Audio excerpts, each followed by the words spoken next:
Friends, hello and welcome back. Hope everyone's having a lovely day. So, a little bit of a mini series. We just did our strats video, and now we're going to do kind of some tips and tricks on building a team. Not necessarily what we're doing on the ice, but what we're doing to prepare ourselves for on the ice, to put ourselves in the best position to win hockey games. So some tips and tips in that direction. Again, if you're new to the game, maybe you're average at the game, looking to make that next big step. And it's important because, a lot of the times we was mentioned, it's like a lot of the times you can easily find, like the Eki is a great example, one of the best players in the world at this game, and you can follow his strategy, his tips, his tricks, which by all means go ahead, but his advice is based on how he plays. And a lot of us, in comparison to giving the other videos, like imagine he's Connor McDavid, and we're more of maybe no shot at Dylan Larkin, maybe we're Dylan Larkin, or a Mark Stone, or Pavel Zacha, or somebody of that nature. Still good players, still top six of capable players, but we don't have the same tools. We don't have the same the same abilities. We don't have the same fingers. We don't have the same the same skill set that they have. So you don't want to draw up the same plays, the same game plan as somebody that does have that skill set. You're not going to ask Pavel Zacha to do something Connor McDavid does. It's just not going to happen, right? And that's kind of the way we've been looking at it with these strategies, with some of the gameplay, kind of do some things to put us in a better position to win games as a beginner, as an intermediate player, until, eventually if you work that way up to that next level, and all of a sudden you can, adjust things. But right now, I think there's things you can do strategy wise that can really elevate your game and bring the best out of what you are right now. Maybe again, you're a 500 player, you change the strategies. Maybe you're instead of 500, you're 550, you're 575 or 600. I think, don't expect this to go out there and say all of a sudden you're going to win 80% of your games, but I think you can take that next step. So we're going to go, I don't want to go the strategies. We did a video on strategies. If y'all want to check that out, feel free to do it. It was the last video right before this one. I'll put it in the description. But we're going to look at the lineup. This is really important. The way you set your lineup. First of all, again, if you're new to the game, make sure you have your wingers on your opposite hand. If your left winger is the right-handed, your right winger is left-handed, just for the fact that it sets up for the one-timers. It sets up for you to cut into the inside of the ice and go to short side, far side on your forehand. So it is very important. Your left wingers are right-handed, your right winger is left-handed. So again, you're screeching up the boards, coming cutting to the left. Your left-handed guys like a short side and far side, and they're going to be set up for those one-timers. Ever so important. But again, even more so important, what's coming for me is getting the center play that these guys can win the draws and get you puck possession. It's becoming so much more important in this game to win faceoffs. Because here's the thing. Again, I'm willing to sacrifice for Mike Messier in that 99 draws, 90 speed. He's a little bit slower than some of the other centers, but again, you have to remember a center is not as deep on either end of the ice. They're kind of in that intermediate range with the speed. Still important, but not as important as a winger who's going to be buzzing up the side of the boards and trying to get those breakaways, trying to get those straight lines down the boards. But even more so important for a center is getting possession of the puck. Now, you can sacrifice. We got McDavid or Jack Hughes. McDavid right now at 89. We bump him up to 90, having 86 draws.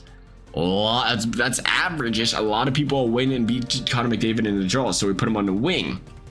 And I think it's important to say, hey, Mark Messier, right now, I'm picking Mark Messier. He hasn't lost a face-off. He hasn't lost a face-off since we picked him up. I think he's like 14-0 or 15-0 or something ridiculous. And then 3 or 4 games we play, he ain't lost one. It's been nuts, but that's game-changing because before, we had Madonna playing center, and in World of Shell, just to give an idea here, we're a 65% face-off winner, 65+%. So I'm personally really good at winning the draws.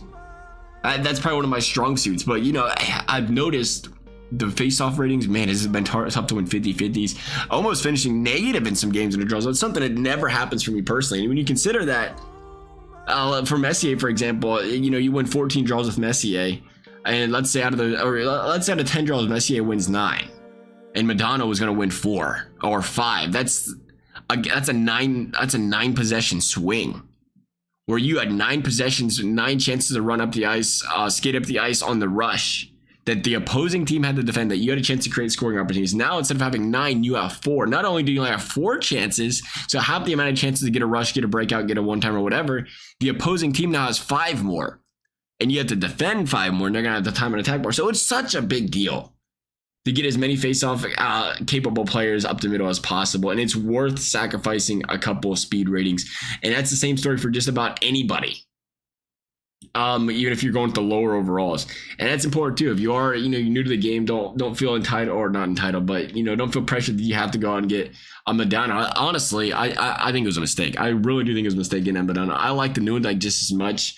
I like the Robitas, those 287s you can have. Don't be afraid to say, all right, 287s is more important than that 90, especially if you're strapped for coins. Don't be afraid to go for them 84 to 86s. Don't feel the need to get 187. We're still rocking Nathan McKinnon's base card because you can. He's at 92 speed. You have to get a wing though because you can't win faceoff, but 92 speed, that's more than usable. So don't be afraid to show some balance in that regard. Now talking, okay, same story for the defenseman, by the way. Left-handed on the right side, right-handed on the left side. Again, for the defenseman, one thing we like to go after, not the highest rated defenseman right now, but we like to go after the speed game. Cale Makar 94, Quinn Hughes 94. Because again, one of the things in this game, it's so easy to get blown by, it's so easy to get burned. You got to have defenders that can keep up. Until there are more and more players coming up with the speed that's bigger bodies. When you get those guys with speed and big bodies, that's the magic sauce on defense. But if you're still new to the game, if you can't afford those players, you say, let's get some of these faster guys like Cale Makar, like the Quinn Hughes, like the Bobby Orrs of the world. Put those guys on your team. That's going to help you drastically defensively to not get burned. And, that's going to help you to make sure you don't give them odd man rushes. Not only that, it's going to help on the breakouts and every other aspect of the game. Sure, it's great to hit players, but if you don't get turned around quick enough and so on and so forth, they're just going to run right, or they're going to skate right by those guys. That's why I said when you get to the point where some of these bigger guys have great speed, then you can keep up with them and you can lay the body, you're going to make a lot more progress. That's going to be great. But you got to, somebody's going, dang, look at Quinn Hughes in that 91. I think he's a 96 speed now. Jeez. Whew. I have this problem with all my power-ups where I like to stretch it. I'm like, do I really need the next 2 upgrades right now? It's just a +1 in speed. I think we're good. It's +2 for Quinn Hughes. I really do need to get that upgrade for him. But let's talk about abilities. I think this is an interesting way to put together your abilities. First of all, this doesn't work. That was something I was testing out. It didn't help at all. That was the worst game Vasilevsky's ever played when I put that ability on. So we're going to take that off.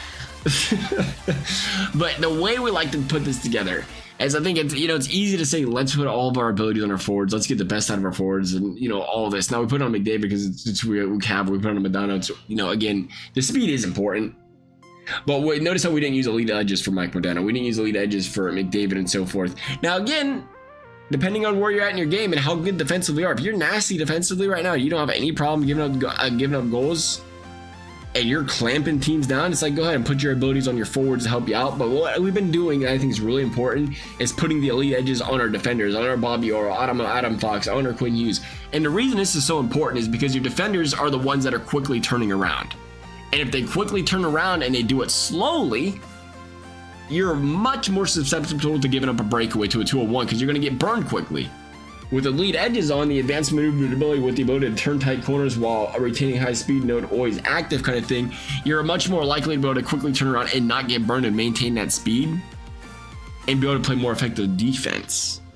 And I think that's much more important than retaining the speed, cutting and turning out with the forwards right now, because you got to be able to, again, it's a lot more difficult to put up 5 goals every single game than it is to put up 3 goals every single game. So I think that's super important. That's my number one thing, I think, with the abilities. Spend them as you will everywhere else.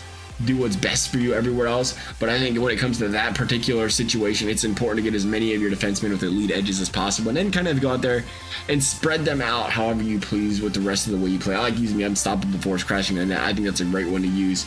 Can activate that now with Mike Modano, especially with your center, since they're coming up the boards. Well, and really wingers, they're going to be ones screaming up the boards. It depends how you play. You play a lot up the middle, put that unstoppable force in your centers. If you find yourself skating up the boards a lot, and then kind of driving that with your wingers, throw it on your wingers, kind of thing. Play to the best to your abilities with these abilities.